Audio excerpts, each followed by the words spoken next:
Marriage అయిపోయిన తర్వాత బస్సులోనే రిటర్న్ అయితే బయలుదేరిపోయామండి. ఆ రోజు అయితే మార్నింగ్ అయితే ఫుల్ ఎండ, అలాగే ఈవినింగ్ ఫుల్ వర్షం అనమాట. ఇక్కడ పెళ్లి కొడుకు పెళ్లి కూతురుని అయితే కారులో అయితే తీసుకొచ్చేసారు. ఇంటికి తీసుకొచ్చాక ఇలాగ మా పెద్దమ్మ గారు అయితే దిష్టి తీసేశారు. తర్వాత అయితే వెల్కమ్ చెప్పడానికి అయితే ఇగోండి వాళ్ళ చెల్లెళ్ళు ఇద్దరు కూడా డోర్ దగ్గర అయితే ఉండిపోయారు అనమాట. అందరికీ తెలిసిందే కదా, ఇక్కడ నేమ్స్ అడుగుతున్నారు.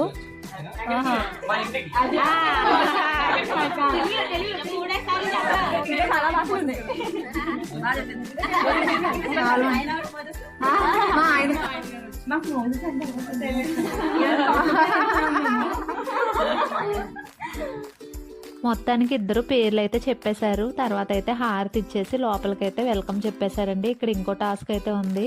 హారతి ఇచ్చిన వెంటనే లోనికి రానివ్వరు కదా, ఎంతో కొంత కట్నం అయితే తీసుకోవాలి కదా చెల్లెళ్ళు.